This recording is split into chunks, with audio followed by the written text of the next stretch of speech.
Assalamualaikum warahmatullahi wabarakatuh. Alhamdulillahilladzi amarna biiqamatil ukhuwah wa nahana 'anil mufarraqah. Asyhadu an la ilaha illallah wahdahu la syarikalah wa asyhadu anna Muhammadan 'abduhu wa rasuluhu alladzi la nabiyya ba'dah. Allahumma salli wa sallim wa barik ala sayyidina Muhammadin wa ala alihi wa sahbihi wa mawalah, amma ba'du. Sebelum saya lanjut, jadi lamun abdi lami teuing nyarios sigana turun dan juga rahmat dari Allah Subhanahu wa taala, maka dengan hal itu falyafrahu, berbahagialah kalian. Bisa hadirnya kita pada malam hari ini di tempat ini, tentu ini merupakan rahmat dan karunia dari Allah Subhanahu wa taala. Jadi tidak pantas kalau kita hadir pada kesempatan malam hari ini di tempat ini karena rahmat dan karunia Allah, lalu kemudian kita tidak berbahagia. Bapak dan Ibu yang dirahmati Allah Subhanahu wa taala, saya yakin Bapak dan Ibu sudah banyak mengikuti halal bihalal. Jadi makna silaturahim, makna halal bihalal sebagaimana yang sudah disampaikan oleh ustadz-ustadz sebelumnya. Jadi dari saya cukup sekian saja gitu. Karena Bapak dan Ibu sudah sering mendengar halal bihalal, silaturahim dan lain sebagainya. Namun sedikit saja yang ingin saya sampaikan. Di dalam Quran surah Ali Imran ayat ke-112 Allah Subhanahu wa taala berfirman, a'udzubillahi minasyaitonir rajim. Duribat 'alaihimul dhillatu aynama thuqifu illa bihablim minallahi wa hablim minan nas wa ba'u bighadabin minallahi wa duribat 'alaihimul maskanah. Yang maknanya wallahu a'lam bisawab, duribat 'alaihimul dhillah, bahwa akan diliputi kehinaan ainama sukiku, dimanapun manusia itu berada. Artinya bahwa manusia akan selalu diliputi kehinaan, manusia akan selalu ada dalam kedudukan yang rendah dimanapun mereka berada. Tetapi kemudian di dalam ayat itu Allah menyatakan illa bihablim minallahi wa hablim minan nas. Bagaimana agar kita keluar dari kehinaan? Bagaimana agar kita tidak berada dalam posisi yang rendah sebagai manusia? Kuncinya dua. Yang pertama adalah senantiasa menjaga hablum minallah. Yang kedua, menjaga hablum minan nas. Hablum minallah artinya bagaimana hubungan kita dengan Allah Subhanahu wa taala. Hablum minan nas artinya bagaimana kita berhubungan dengan sesama manusia. Nah, tentu ini ada kaitannya dengan apa? Kaitannya dengan ibadah puasa yang telah kita lakukan sebulan yang lalu. Bahwa di bulan Ramadan Allah Subhanahu wa taala memerintahkan kita berpuasa. Tujuan dari puasa itu apa? La'allakum tattaqun, agar kalian menjadi orang-orang yang bertakwa. Bapak dan Ibu yang dirahmati Allah Subhanahu wa taala, orang yang bertakwa seringkali kita mengkonotasikan ketakwaan itu hanya pada aspek hablum minallah. Mohon maaf, seringkali kita mengkonotasikan ketakwaan itu orang yang takwa itu orang yang rajin sholat, orang yang takwa itu orang yang rajin baca Quran, orang yang bertakwa itu orang yang rajin puasa. Itu memang tidak salah, Pak. Tapi orang yang bertakwa tidak cukup hanya sekedar dia rajin sholat, tidak cukup hanya dia sekedar rajin puasa, tidak cukup hanya dia sekedar rajin baca Quran, rajin berzikir. Tapi orang yang bertakwa juga adalah mereka yang mampu menjalin hubungan baik dengan sesamanya. Maka kita lihat masih di Quran surah Ali Imran, Allah subhanahu wa ta'ala menyebutkan ciri orang yang bertakwa itu. Dikatakan di Quran surah Ali Imran, alladzina yunfiquna fis sarra'i wad dharra wal kazimina al ghaidha wal 'afina 'anil nas wallahu yuhibbul muhsinin. Bahwa di antara ciri orang yang bertakwa itu apa? Disebutkan di dalam ayat tersebut adalah alladzina yunfiquna fis sarra'i wad dharra'i wal kaziminal ghaidha wal 'afina 'anil nas. Salah satu ciri orang yang bertakwa adalah wal 'afina 'anil nas, dan senantiasa saling memaafkan dengan sesama. Nah, inilah Bapak dan Ibu kenapa di kita di Indonesia ada satu tradisi yang sangat baik, halal bihalal. Ibu, halal bihalal itu bukan bahasa Arab, Bu. Kenapa halal bihalal itu bukan bahasa Arab? Ibu cari arti halal bihalal dalam kamus bahasa Arab, gak akan ditemukan. Dan di Arab, orang Arab gak akan tahu artinya halal bihalal, Bu. Karena memang halal bihalal ini bukan bahasa Arab, Bu. Halal bihalal ini bahasa Indonesia yang diserap dari bahasa Arab. Istilah halal bihalal ini gak akan ditemukan di Arab. Di Arab, di Mesir, orang gak akan tahu apa itu halal bihalal. Inti dari halal bihalal itu apa? Saling memaafkan. Kenapa kita harus saling memaafkan? Dan kenapa halal bihalal ini dilakukan setelah Ramadan? Bapak dan Ibu, saya yakin sering kali mendengar hadis di bulan Ramadan itu setiap kultum taraweh pasti aya nu macakeun ieu hadis. Apa hadisnya? Man shoma ramadhana imanan wa ihtisaban ghufira lahu ma taqaddama min dzanbih. Barang siapa yang berpuasa Ramadan imanan atas dasar iman wahtisaban dan semata-mata mengharap ridho Allah, ghufira lahu ma taqaddama min dzanbih, maka Allah akan mengampuni dosa-dosanya yang telah lalu. Kata para ulama, Ibu, Bapak, yang diampuni oleh Allah itu adalah dosa-dosa yang direct, dosa-dosa yang langsung kepada Allah. Sedangkan kategori dosa itu kata para ulama ada dua, Bu. Ada dosa yang direct kepada Allah, yang langsung kepada Allah. Mohon maaf misalkan, ya, Ibu atau misalkan Bapak ada orang yang minum khamr, minum minuman keras. Itu dosa yang hablum minallah, dosa yang direct kepada Allah. Ada dosa yang melalui perantara sesama manusia. Nah, yang dapat diampuni oleh Allah dengan berbagai ibadah, dengan puasa, dengan sholat, dengan zikir, itu dosa-dosa yang hablum minallah. Tapi dosa yang hablum minan nas, dosa yang dilakukan melalui perantara sesama manusia. Punten misalkan kita pernah menyinggung hati orang lain dengan ucapan kita, atau mungkin kita pernah berghibah tentang orang lain. Ibu osok nagibah, Ibu sok nagibah tarabu. Itu Abu ngatu nagibah, bukan berghibah, tapi sedang FGD cina tentang perilaku seseorang, mas. Sedang fokus group discussion gitu ya. Kita berghibah, kita mengumpat orang, itu dosa nggak, Bu? Dosa. Tapi dosanya itu bukan dosa hablum minallah, dosa melalui perantara sesama manusia.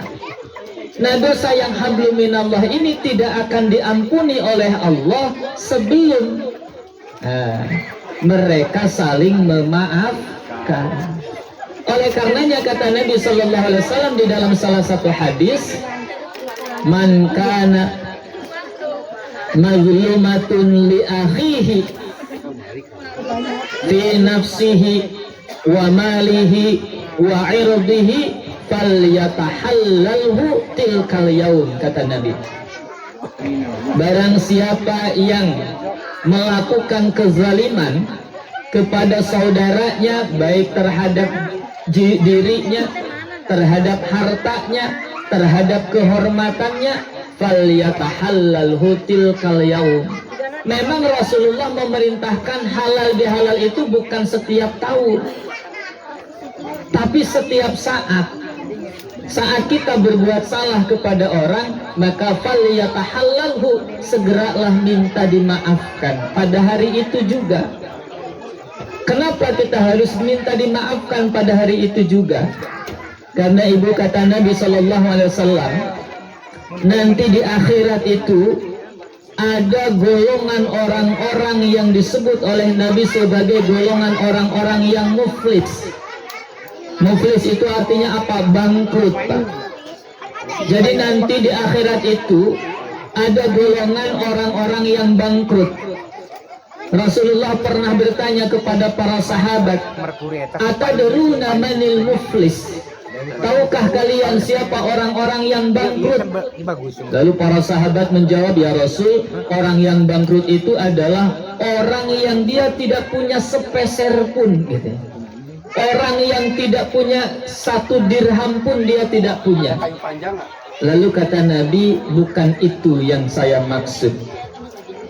Kata Nabi, siapa yang bangkrut itu? Kata Nabi, yang bangkrut itu adalah orang yang datang pada hari kiamat membawa amal sholatnya, rajin sholatnya, rajin baca Qur'annya, rajin datang ke pengajiannya, rajin saumnya, bahkan umroh nak tiap tahun berbolak-balik.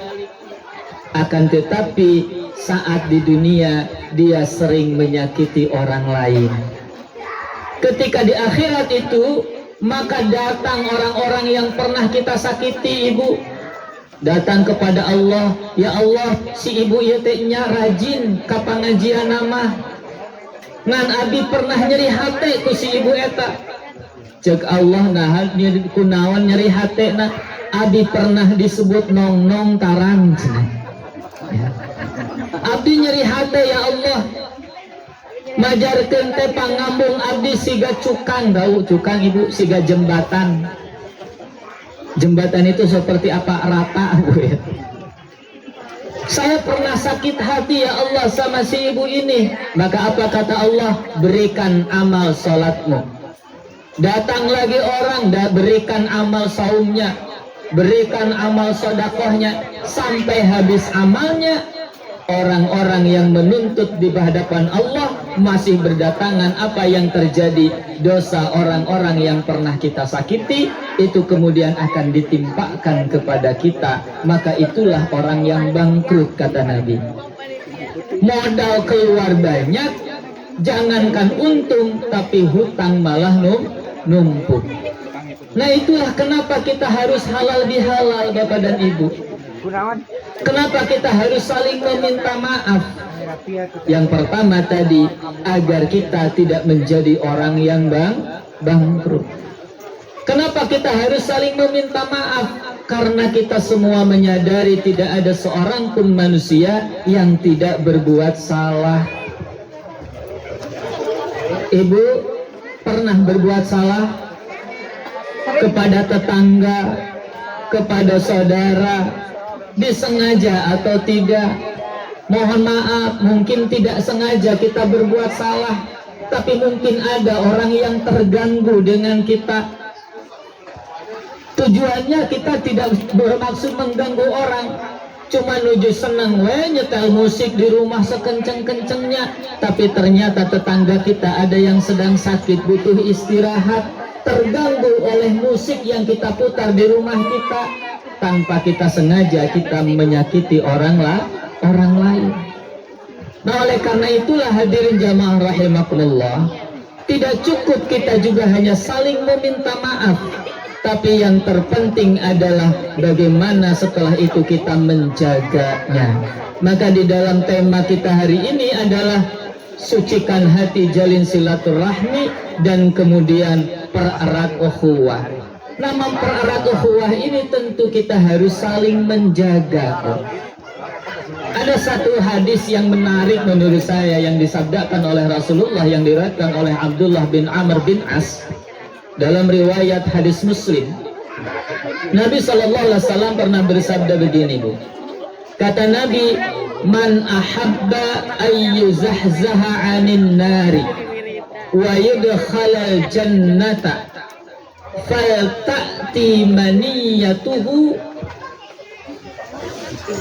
Pertama kata Nabi SAW, barang siapa yang ingin diselamatkan dari neraka, ingin dimasukkan ke dalam surga, falta'ti maniyatuhu ma'al imani billahi wal yaumil akhir. Hendaklah ia mendatangi kematiannya dalam keadaan iman kepada Allah dan iman kepada hari akhir. Yang kedua kata Nabi, wal ya'ti ilan nasi bima ahabba ilaihi. Dan datanglah kepada manusia dengan sesuatu yang dia membuatnya senang. Dari hadis ini dapat kita pahami Bapak dan Ibu, bahwa untuk kita menjadi orang yang selamat nanti di akhirat itu tidak cukup hanya sekedar kita rajin sholat, rajin puasa, rajin ngaji, rajin tilawah, rajin zikir, tapi juga bagaimana agar kita nanti selamat di akhirat, diselamatkan dari neraka dan dimasukkan ke dalam surga, yakni harus selalu membuat sesamanya senang, tidak menyusahkan orang lain, tidak mempersulit orang lain. Apa yang akan senang orang lain terima, itulah yang harus kita lakukan. Jadi kasarnya begini, Bu, sesuatu yang kalau orang lain lakukan kepada kita, kita senang, itulah yang harus kita lakukan kepada orang lain. Sesuatu yang ketika orang lain melakukan kepada kita, kita akan tersinggung, kita akan tidak senang, maka itu juga yang tidak boleh kita lakukan kepada orang lain. Jadi pami orang badan nyiwit batur, cobaan heula ciwit sorangan. Nyeri henteu diciwit teh, lamun nyeri atuh ulah nyiwit batur gitu. Jadi artinya begini, Bu. Ketika kita mau melakukan sesuatu yang kemudian itu akan berdampak pada orang lain, pikirkan. Kalau itu dilakukan orang lain di hadapan kita, kita senang atau tidak? Kalau tidak senang, maka jangan kita melakukan itu. Punten misalkan, ibu di bumi pada nyetel musik satarik-tarik, nah kita ingat, kalau seandainya kita sedang istirahat lalu ada orang lain muter musik sekencang-kencangnya, kira-kira kita terganggu nggak? Kayaknya terganggu. Kalau begitu saya juga jangan melakukan itu, karena itu akan mengganggu orang lain. Jadi lakukanlah apa yang membuat orang lain senang, jangan yang sekiranya orang lain tidak akan senang. Ini sepertinya sudah ada sabotase, mic-nya baru saja. Bapak dan Ibu yang dirahmati Allah Subhanahu wa taala, ya. Itulah saya kira nilai-nilai yang harus kita tanamkan dalam kehidupan kita sehari-hari. Karena sejatinya Islam itu adalah agama yang senantiasa membawa kedamaian dimanapun dan kapanpun. Sehingga orang muslim itu kata Nabi adalah al-muslimu man salimal muslimuna min lisanihi wa yadihi. Seorang muslim adalah bukan hanya mereka yang rajin sholat. Seorang muslim sejati tidak hanya cukup dia rajin puasa. Seorang muslim sejati bukan sekedar orang yang rajin zikir. Seorang muslim sejati bukan sekedar orang yang rajin bangun di malam hari untuk sholat. Tapi kata Nabi Sallallahu Alaihi Wasallam, seorang muslim sejati adalah orang yang senantiasa memastikan orang lain selamat dari gangguan lisan dan juga tangannya. Dan seorang muslim, sebagaimana misi dari Islam itu sendiri rahmatan lil alamin, cirinya seorang muslim adalah orang yang mampu berkasih sayang dengan sesamanya, tidak pernah menyulitkan orang lain, tidak pernah kemudian seorang muslim itu membuat orang lain merasa tidak nyaman dengan keberadaannya. Nah, mudah-mudahan Bapak dan Ibu yang dirahmati Allah Subhanahu wa taala, dengan wasilah kita berkumpul pada malam hari ini dapat menguatkan ikatan silaturahim kita, sehingga ukhuwah persaudaraan kita semakin kuat, baik persaudaraan kita sesama muslim, ya. Kita tahu bahwa ukhuwah itu ada ukhuwah diniyah, persaudaraan kita sesama agama. Sesama muslim kita bersaudara, sekalipun mungkin bendera kita berbeda, sekalipun mungkin mazhab kita berbeda, tapi sejatinya sesama muslim dia itu adalah bersaudara. Kalaupun kita berbeda keyakinan, kalaupun kita berbeda agama, kita tetap diikatkan dalam satu ikatan persaudaraan. Kita masih satu bangsa, maka ada yang disebut dengan ukhuwah wataniyah, persaudaraan sesama satu bangsa. Sekalipun kita beda bangsanya, mungkin kita orang Indonesia, ada saudara kita yang dari Jepang, saudara kita yang dari Cina, sejatinya kita adalah saudara yang diikatkan dengan yang disebut dengan ukhuwah basyariyah, sesama manusia, pada hakikatnya kita bersaudara. Nah, terlebih kita berada dalam satu wilayah, berada dalam satu tempat yang sama. Mari kita terus jaga silaturahim kita terus jaga ukhuwah kita. Mudah-mudahan ada manfaatnya. Hadanallahu wa iyyakum ajma'in. Wal 'afu minkum. Wassalamualaikum warahmatullahi wabarakatuh.